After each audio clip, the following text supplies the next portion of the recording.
Okey, hari ni kita ada Honda Accord. Okey, masalah dekat Honda ni leaking. Jom kita tengok leaking kat mana. Okey, untuk Honda ni nampak dekat bawah ni semua berminyak, basah minyak.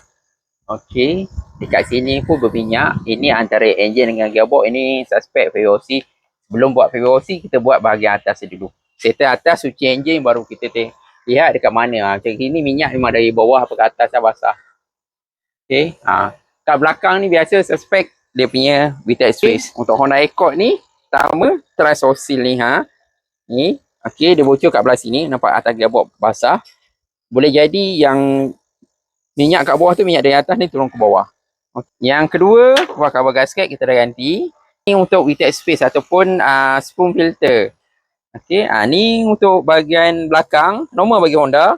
Nampak betul tak? Nampak. Okey, ni kita dah buat dah. Kalau tak, dia dari sini atas ni basah sampai ke bawah. Tu. Okey, tu kat bawah tu basah, kita belum cuci lagi. Nanti kita cuci enjin balik semula. Ni dah siap, tinggal cuci enjin. Lepas tu kita next, kita tengok. Kita akan lihat dekat mana lagi dia punya leaking engine oil. Okey dah, Walabi Automotive. Jaga kereta, jaga keselamatan.